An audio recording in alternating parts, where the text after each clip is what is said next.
Hare Krishna. Today I would like to share a few thoughts from Bhagavad-Gita, the first chapter, first sloka. It's very important sloka. So we all know Bhagavad-Gita was spoken by Krishna, but the first sloka of Bhagavad-Gita was spoken by Dhritarashtra.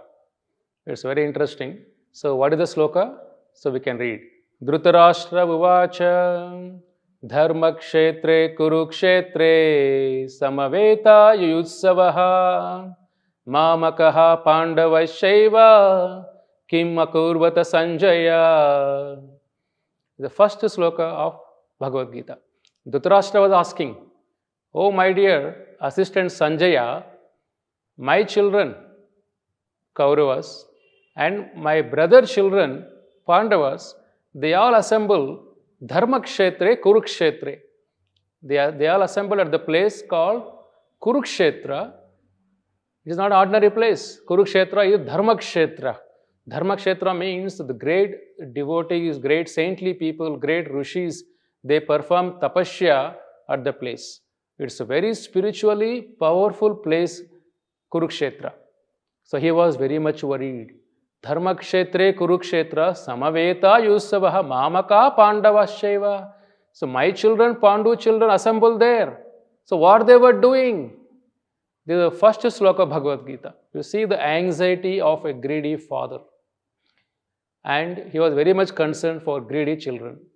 If a father is not spiritually cultured, not spiritually educated, the society will get destroyed. The example we could see here, first sloka of Bhagavad Gita, Dhritarashtra was spiritually cultured, but he was blind by family emotions and a family love. He stood by adharma. That is the first lesson we have to learn. So one may understand the scriptures, one may study the Vedas, but if you stand by adharma, studying all the Vedic knowledge is all useless. We have to demonstrate our culture, our knowledge in practical life.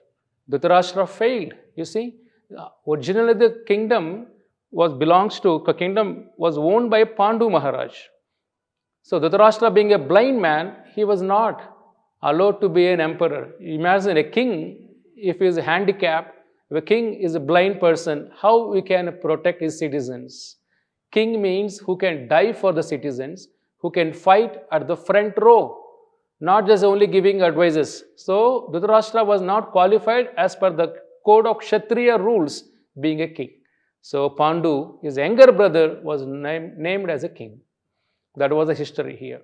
Now you see, the whole war happened not because of property disputes, everybody thought, or some kingdom issues, land issues. No, this is a fight between dharma and adharma, a character-driven leader and a characterless leader. If they rule the kingdom, they rule the country, what will happen to citizens? Krishna was very much concerned about this system because Dhritarashtra, being very greedy person, without authorization, he put himself as an emperor. He cheated Pandavas in so many ways.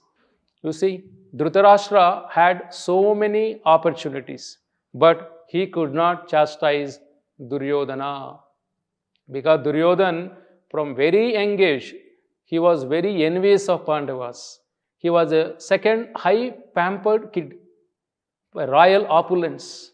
See, father does not correct the child the right way, dharma way, the character will be like a Duryodhana. You see? And mother Gandhari advised Dhritarashtra, my dear husband, this boy Duryodhana, when he was born, he was braving like a donkey. He created very weird sounds.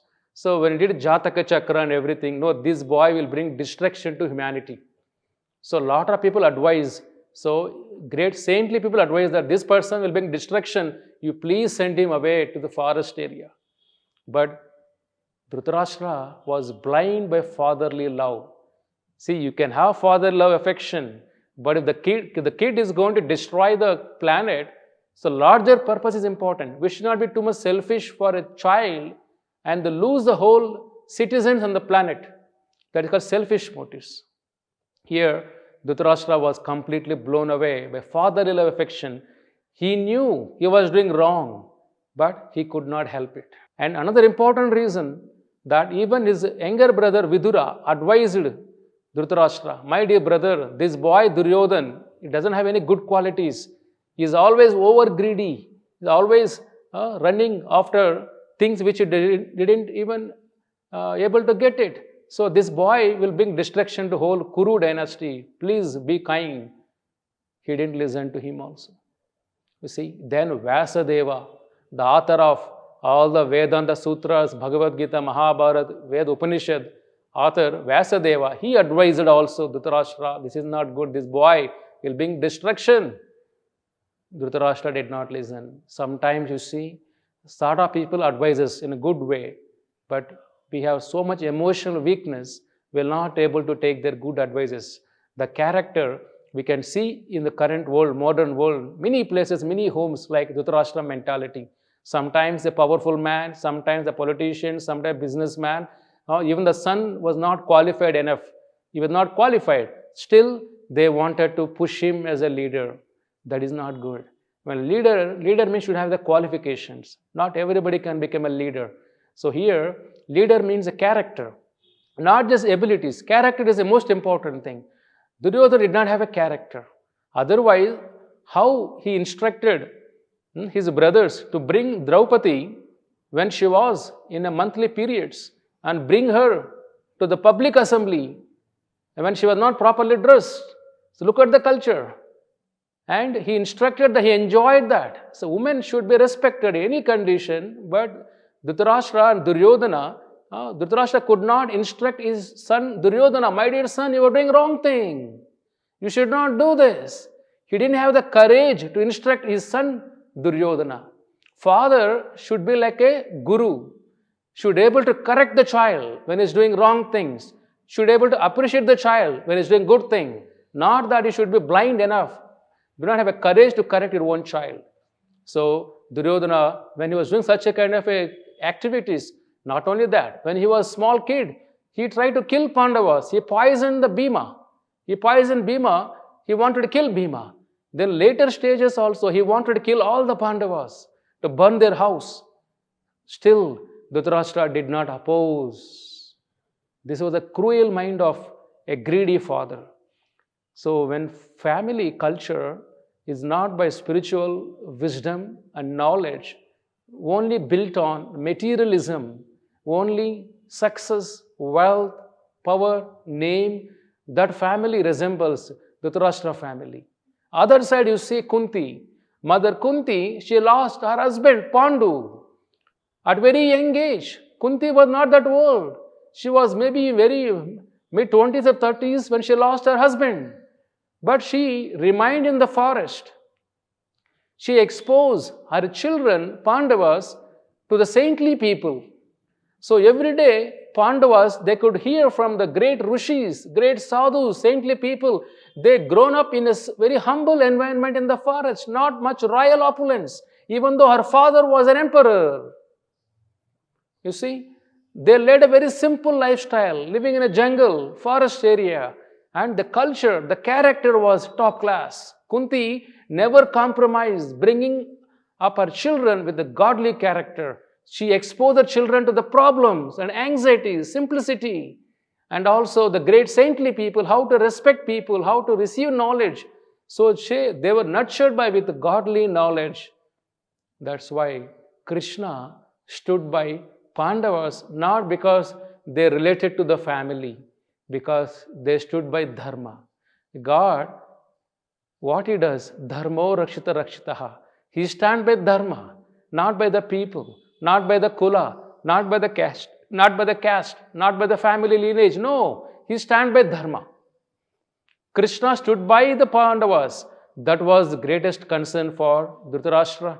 When God is standing by somebody, who can destroy them? Not only that, Duryodhana was very over proud of his the military army. But Pandava's army, the strength was only 1/3 of the Kauravas. You see, the second important lesson is not about the numerical strength, is about the dharma. Following dharma is the most important here. Kaurava army, Duryodhana's army is massive. Pandava's army is very little. 1/3 of Duryodhana army. But still, you see, they become victorious in the Kurukshetra war because of Krishna's guidance. So, it's not about having a rich father, rich mother, rich family, rich legacy, rich family name. It doesn't make any sense. You need to have a good culture, good wisdom. Good family means who can teach the foundation, a spiritual foundation for a child, and who are able to put the child in the right path, to teach them compassion, teach them kindness, teach them moral, ethical things. That is the missing in Duryodhana's family.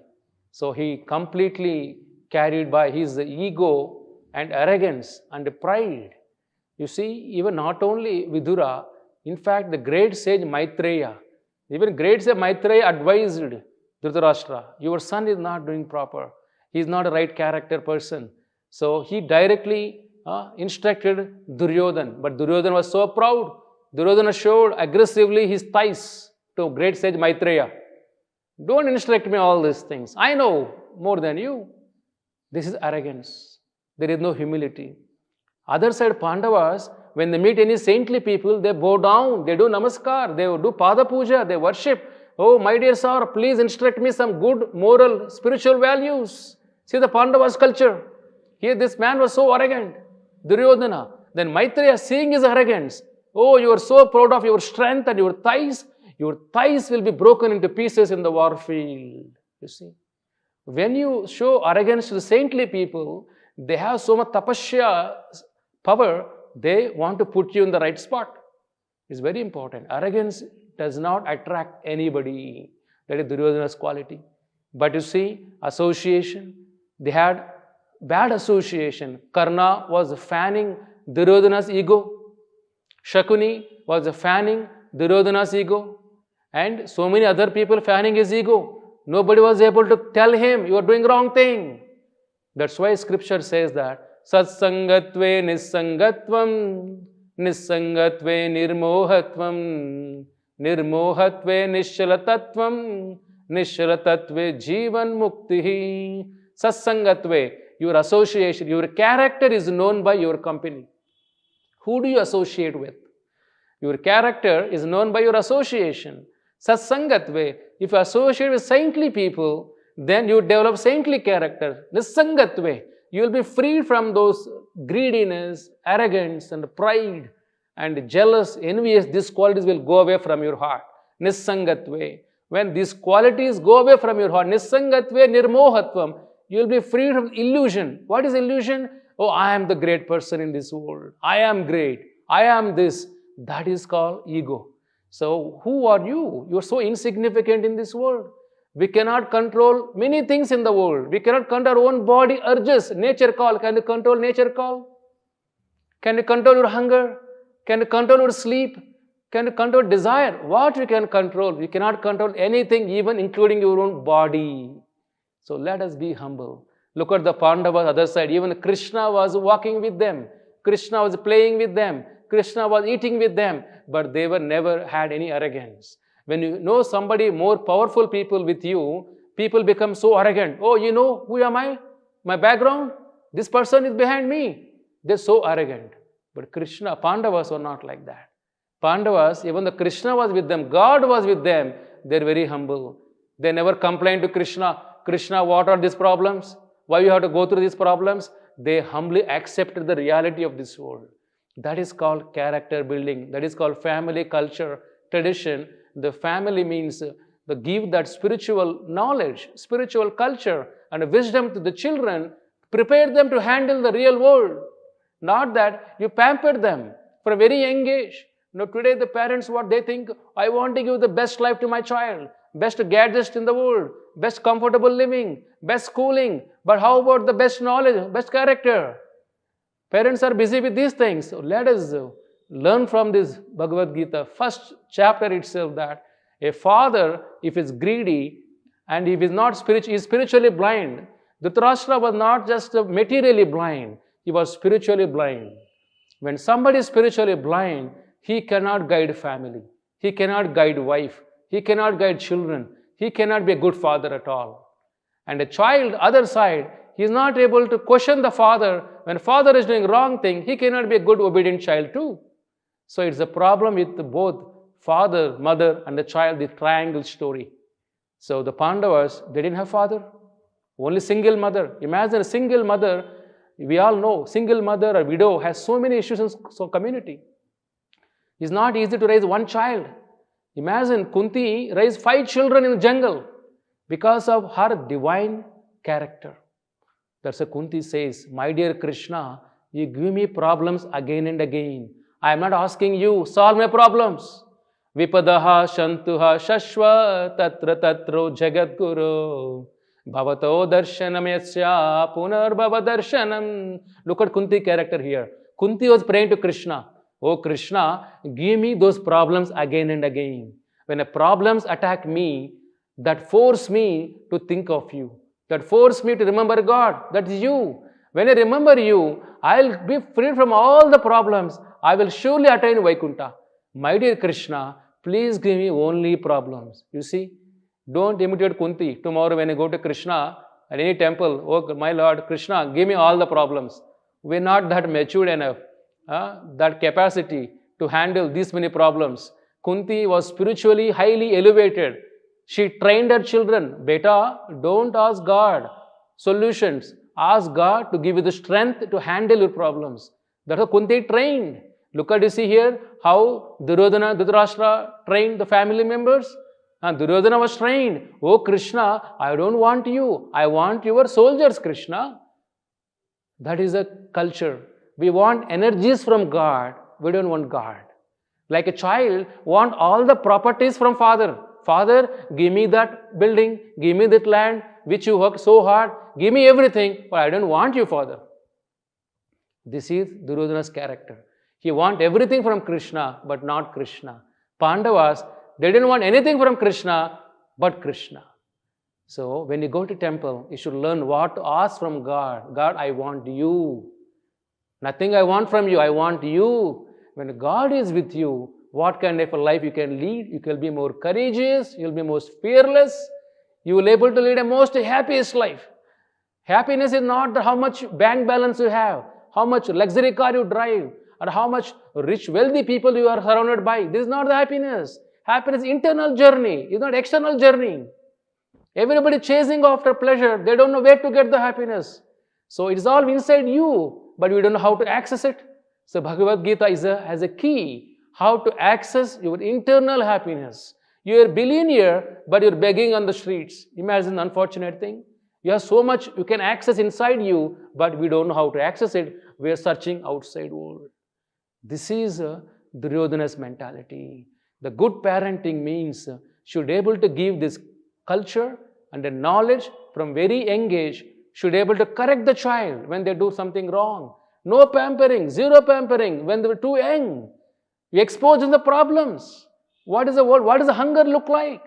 Experience hunger. Oh, sometimes people discard the food. They don't know because father is thinking that, oh, I'm giving the best comfortable life. No, please don't pamper your children. They'll become like Duryodhana. So, I request all of you, please read Bhagavad-Gita every day and teach your children Bhagavad-Gita. Make your life sublime and meaningful and purposeful. So I will talk to you all again. Hare Krishna.